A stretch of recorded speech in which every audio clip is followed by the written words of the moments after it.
सभी प्यारे साथियों को अनुसर का एक बार नमस्कार। केमिस्ट्री के पेपर में जो आपकी डिमांड है कि सर पर्टिकुलर केवल उतने ही क्वेश्चन बता दिए जिन पर हम लोग ऑब्जेक्शन लगा सकते हैं, तो मैं आपको सबसे पहले ले चलता हूं क्वेश्चन नंबर 313 पर।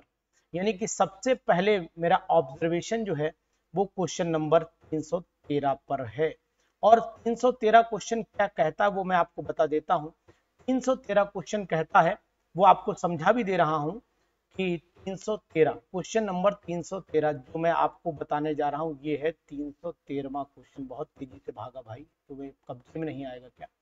विच of the following is an example of colligative property. पूरी तरीके से क्वेश्चन जो है वो ये है कि कॉलिगेटिव प्रॉपर्टी पूछी गई। किताब उठाइए और देखिए कि फ्रीजिंग पॉइंट एक कॉलिगेटिव प्रॉपर्टी है। Freezing point is a colligative, depression in freezing point is a colligative property but freezing point is not a colligative property. तो इसका मतलब है कौन सी कॉलिगेटिव प्रॉपर्टी है? तो इसका मतलब ये हुआ कि जो नंबर पर डिपेंड करती वही तो एग्जाम्पल होगा कॉलिगेटिव प्रॉपर्टी का। डिप्रेशन इन फ्रीजिंग पॉइंट भी कॉलिगेटिव प्रॉपर्टी है, ऑस्मोटिक प्रेशर भी कॉलिगेटिव प्रॉपर्टी है। ठीक है, डेविएशन की जगह यहाँ पर एलिवेशन, डेविएशन मतलब एलिवेशन लिखना चाहिए क्योंकि नीचे ऊंचाई लिखा हुआ है, तो डेविएशन तो हो ही नहीं सकता है फिलहाल। तो इसका मतलब हुआ कि ये भी कॉलिगेटिव है। Lowering in vapour pressure is not a colligative property but relative lowering of vapour pressure is a colligative property, जबकि इन्होंने यही आंसर दिया। तो मैं इसको चैलेंज में डालता हूं और इसके लिए आप अगर चाहते हैं तो मैं आपको सलाह दूंगा कि सॉल्यूशन चैप्टर देख लीजिए, चैप्टर सॉल्यूशन देख लीजिए। चाहे आप कोई सी बुक उठाइए जो स्टैंडर्ड बुक है, एस चांद पब्लिकेशन की बुक उठा लीजिए, एस चांद पब्लिकेशन की बुक उठा लीजिए, चाहे एबीसी उठा लीजिए, आपको समझ में आ जाएगा। प्रदीप की बुक उठा लीजिए, आपको समझ में आ जाएगा। यानी कि सॉल्यूशन को अगर एक्सप्लेन करना है तो आपको फिजिकल केमिस्ट्री की बुक यूज करनी पड़ेगी। और फिजिकल केमिस्ट्री में मैंने गुरदीप राज को भी देखा है, गुरदीप राज की बुक में भी देखा है। ये बात आप जान लीजिए, अच्छे से जान लीजिए, और गुरदीप राज की बुक में दिया हुआ। तो साथियों मैं आपको यहाँ पर बता रहा हूँ कि गुरदीप राज की बुक में भी दिया हुआ है। और गुरदीप राज की जो बुक है उसका पेज नंबर अगर आप मुझसे जानना चाहते हैं तो पुरानी किताब है, पेज नंबर 1427, 1427 पर दिया है। उन्होंने तो ये भी बताया कि lowering of vapour pressure is a colligative property, freezing point depression is a colligative property. यानी कि depression in freezing point colligative property है, elevation in boiling point colligative property, osmotic, ये चारों पॉइंट वही लिखे हुए हैं जो गुरदीप राज जी की बुक में 1427 पेज पर लिखा हुआ है। तो आप जाकर पढ़ सकते हैं और इसका फोटो लेकर के क्लेम कर सकते हैं। तो मैं जानता हूं कि आपको इस किताब की मदद मिल जाएगी। तो पेज नंबर भी मैंने आपको बता दिया, पुरानी किताब का पेज नंबर भी आप नोट कर लीजिए, और नहीं हो तो किताब चेक कर लीजिए कि अनुसार आपको क्लेम सही बता रहे हैं या गलत बता रहे हैं, आपको कंफर्म हो जाएगा। फिर क्वेश्चन नंबर 317 पर आइए। क्वेश्चन नंबर 317 क्या कह रहा है वो भी मैं आपको समझाने की कोशिश करता हूं। ये भी गुरदीप राज जी की बुक में 317 क्वेश्चन, ये CP minus CB is equal to R, ये गुरदीप राज जी की बुक में दिया है। गुरदीप राज जी, प्रोफेसर गुरदीप राज की बुक में दिया हुआ है, और ये यहां पर स्पष्ट लिखा हुआ है। आप ये बात मान लीजिए, पेज नंबर 31 पर इनका डेरिवेशन है। पेज नंबर 31, चैप्टर का नाम आप जान रहे हैं केमिकल थर्मोडायनेमिक्स है। चैप्टर का नाम नोट कर लीजिए, केमिकल थर्मोडायनेमिक्स, केमिकल एनर्जेटिक्स के नाम से है, केमिकल एनर्जेटिक्स के नाम से है, एनर्जेटिक्स के नाम से चैप्टर है ये। और केमिकल एनर्जेटिक्स में केमिकल थर्मोडायनेमिक्स करिए, कोई दिक्कत नहीं है। चैप्टर पेज नंबर 31, पुरानी किताब है मेरे पास में, पेज नंबर 31 पर डेरिवेशन है। पेज नंबर 32 पर यही स्टेटमेंट डिट्टो लिखा हुआ है, for an ideal gas CP minus CB is equal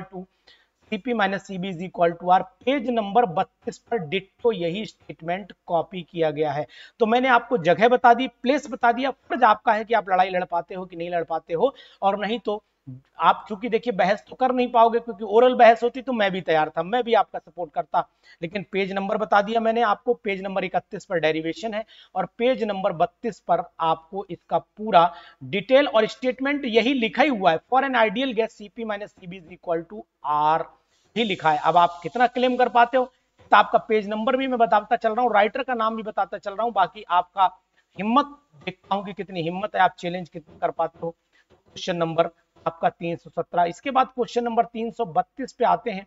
question number 332, ठीक है, क्वेश्चन नंबर 332 ये आ गया।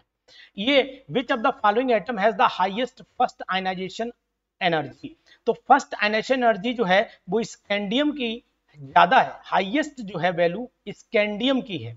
और इसके लिए आपको जेडी ली की बुक का सपोर्ट दे रहा हूं। जेडी ली बहुत ही famous writer, standard writer, JD Lee की बुक है। पेज नंबर आपको बताए दे रहा हूं। जेडी ली का जो चैप्टर है general properties of element, chapter का नाम भी आपको बताए दे रहा हूं, general properties of element, general properties of elements, ये चैप्टर का नाम है। और इस चैप्टर के नाम पर जब आप जाएंगे तो जेडी ली की बुक में पेज नंबर आप नोट करिए, पेज नंबर 149। ओल्ड बुक है, न्यू में हो सकता है वेरी कर गया हो।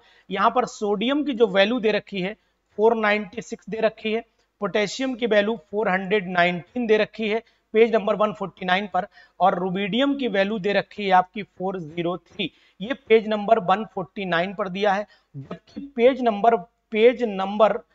नंबर 151 पर दिया हुआ है स्कैंडियम की वैल्यू 631। तो which of the following atom has the highest first ionization potential. तो स्कैंडियम साफ दिख रहा है, सपोर्ट आपके सामने है, तो आप इस बुक की मदद से भी इस क्वेश्चन पर क्लेम कर सकते हैं। तो मैंने आपको बताया, अब आप बाकी किताबों से भी मिलान कर लीजिए, क्या मैं आपको सही बता रहा हूं। 343 पर चले जाइए, क्वेश्चन नंबर 343। चलिए 343 पर भी हम क्लेम करने की संभावना जुटाएंगे। और क्या कह रहा है क्वेश्चन कि by which region element introduce in F block. मैंने यहां पर जेडी ली की किताब की मदद ली है और इसमें इनके पेज नंबर आपको बता दे रहा हूं। पेज नंबर पढ़ लीजिएगा, आप लोग भी पढ़े लिखे हैं, पढ़ लीजिएगा। 859 किताब जेडी ली की है, page number 859। Lanthanide series chapter का नाम है, लेंथेनाइड सीरीज, लेंथेनॉइड बोला जा रहा है आज, लेंथेनॉइड सीरीज चैप्टर का नाम है। और एफ ब्लॉक में रखने का रीजन है उनका last electron inner most F orbital में जा रहा है, इसलिए एफ में रखे गए। जबकि इन्होंने आंसर केमिकल प्रॉपर्टी दे रखा है। केमिकल की प्रॉपर्टी जैसे ऑक्सीडेशन स्टेट, इन सबको देखते हुए, है ना, किस कारण से उन्होंने यहां पर किस कारण से तत्व थोरियम को एफ ब्लॉक में रखा गया है, यानी by which region element thorium, यहां दिस इंट्रोड्यूस कर दिया है। दिस यहां थोरियम होना चाहिए था ना, इंग्लिश वाला सही माना जाता है। पहली बात तो यहीं पर क्लेम कर दीजिए कि दिस इंट्रोड्यूस इन, तो एफ ब्लॉक का मतलब क्या हुआ, थोरियम होना चाहिए ना, थोरियम इज इंट्रोड्यूस करिए, थोरियम। अब केमिस्ट्री का यहां बहुत बड़ा ये, अगर आईएस इसमें लग गया तो दिस हो गया, और टीएच अलग करिए तो आईएस। आप हाई कोर्ट में चले जाइए, जिस वर्ड से मीनिंग बदल रहा हो, हिंदी से मतलब नहीं, जिससे मीनिंग बदल रहा हो, तो वहां पर इस बात को ध्यान देना पड़ेगा। तो आप इसके भाई थोरियम पर जब चलेंगे तो थोरियम की कंडीशन भी बदलेगी। तो एफ ब्लॉक नंबर 1 पहले पॉइंट इज लगने से दिस लिख गया है ना, तो दिस को मैं देख रहा हूं, ये दिस पढ़ा जाएगा, ये थोरियम इज नहीं पढ़ा जा सकता है, किसी से भी पढ़वा लीजिए आप, ठीक है। और नीचे अगर आप कहते हो नहीं साहब हिंदी हमने सही लिखी, तो फिर वो भी मैंने एक्सप्लेनेशन दोनों दे दिए हैं, आप इस पर जाकर के क्लेम करिए, आपको नंबर मिलना चाहिए और उन्हें मानना पड़ेगा ये बात। और नहीं तो फिर बुलाइएगा मैदान में, मैं भी सामने खड़ा हूं, मैं उनसे बहुत सारी चीजें पूछ लूंगा कि कब ओन का मीनिंग बदल जाता है, कब ये वन बन जाएगा, कब ये ओन बन जाएगा, तो वो जवाब देने लायक हो जाएंगे या नहीं हो जाएंगे। मैं उनसे पूछ करके, हिम्मत मेरे अंदर है इतनी कि मैं बहस कर सकता हूं इस क्वेश्चन पर, कोई दिक्कत नहीं। 344 क्वेश्चन पर आ जाइए, यहां पर कोई भी एक्सप्लेनेशन नहीं है। 364 जो मैंने ढूंढा है, 364 पर आइए। वो नहीं मानते हैं तो एक अलग बात है भाई, इस पर भी आप अपना ऑब्जेक्शन जता सकते हो। अब आपका क्या क्राइटेरिया, आपका क्या विचार है, ये आपके ऊपर निर्भर करता है, लेकिन मुझे बिल्कुल 100% श्योर है, 100% श्योर है कि इस क्वेश्चन में गलती है। The nitration of the benzene is an example of, nitration तो इलेक्ट्रोफिलिक सब्स्टिट्यूशन का एग्जाम्पल है। This is ESR, electrophilic substitution reaction कहलाती है नाइट्रेशन।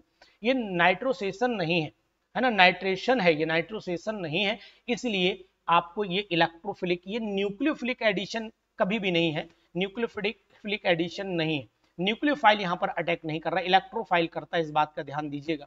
तो ये चीज भी आपको ध्यान देनी चाहिए, nitration of benzene is ESR।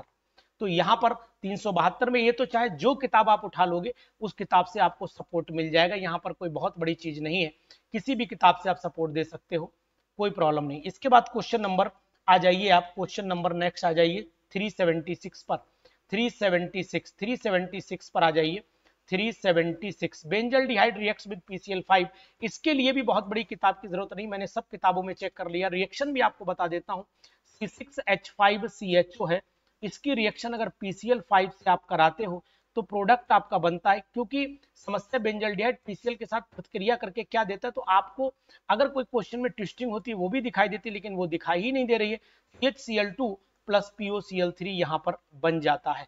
तो अब आप कहोगे सर इसका नाम क्या है CHCl2 का, तो नाम सिर्फ इसका बेंजल क्लोराइड ही इसको बोलते हैं, और इन्होंने बेंजाइल दिया है, और बेंजाइल क्लोराइड जो आंसर इन्होंने दिया है वो तर्क के साथ में गलत मैं इसलिए सिद्ध कर दूंगा क्योंकि बेंजाइल क्लोराइड का फार्मूला C6H5CH2Cl होता है, जो संभव ही नहीं है। हाइड्रोजन लगाओगे कहां से यार, हाइड्रोजन लगाओगे कहां से, ये बात है ना।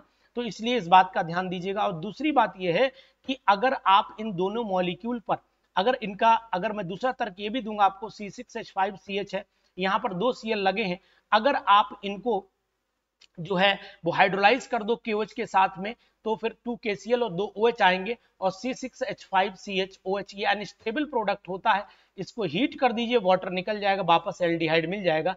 तो यानी कि हमारा जवाब 100% सही है, बेंजल क्लोराइड है, ना कि ये बेंजाइल या बेंजो, ये इनमें से कोई भी नहीं है। तो ध्यान दीजिएगा, इन्होंने ऑप्शन गलत दिया हुआ है। तो ये मैं यहाँ पर इतने क्वेश्चंस पर मुझे जो डाउट लगा है, मैंने इतने क्वेश्चन को सेलेक्ट किया है। अब आप इसके हिसाब से अपने चॉइस को चुनिए और क्लेम करिए। इसी तरीके से कितने क्वेश्चन, टोटल क्वेश्चन मेरे हिसाब से 1 2 3 4 5 6 7, यानी कि 7 क्वेश्चन पर मैं क्लेम करने को तैयार हूं, यानी 7 questions are wrong question according to me. अब इसमें आपका क्या विचार है, आपका क्या आइडिया है, मुझे सजेशन जरूर दीजिएगा। और साथ ही साथ अपने कमेंट बॉक्स में अगर किसी और क्वेश्चन पर आपको डाउट लगता है तो उस क्वेश्चन को भी आप हमें जरूर भेजिएगा, हम उस पर आपको अपना विचार भेजेंगे। तो इस तरीके से आपके लिए मैंने ये अपना आइडिया दिया कि आपके डाउट क्या होंगे। तो हमारी बीपीएससी की क्लास, जो लोग इसको क्वालिफाई कर रहे हैं वो बीपीएससी की क्लास के लिए 100% प्रिपेयर रहें, हम आपको बीपीएससी भी क्वालिफाई करवाएंगे। जैसे बिहार स्टेट में large number of the selections हुए हैं, उसी तरीके से आपको हम सिलेक्शन किस में करवाएंगे, हम आपका सिलेक्शन बीपीएससी में भी करवाएंगे। और हमारे बहुत सारे भाई बहन बीपीएससी में ऑलरेडी सिलेक्टेड हैं, वहां पर कुछ हमें कहना नहीं है, कुछ सुनना नहीं है, और बस एक ही धुन है कि तैयारी कराएं और आपका सिलेक्शन बीपीएससी में हो जाए। तो आप इनके अलावा भी अगर आपको व्यूज लगता है, कोई क्लू देना चाहते हैं तो आप दे सकते हैं, कोई प्रॉब्लम किसी भी तरीके से नहीं है, ठीक है ना जी। Thank you.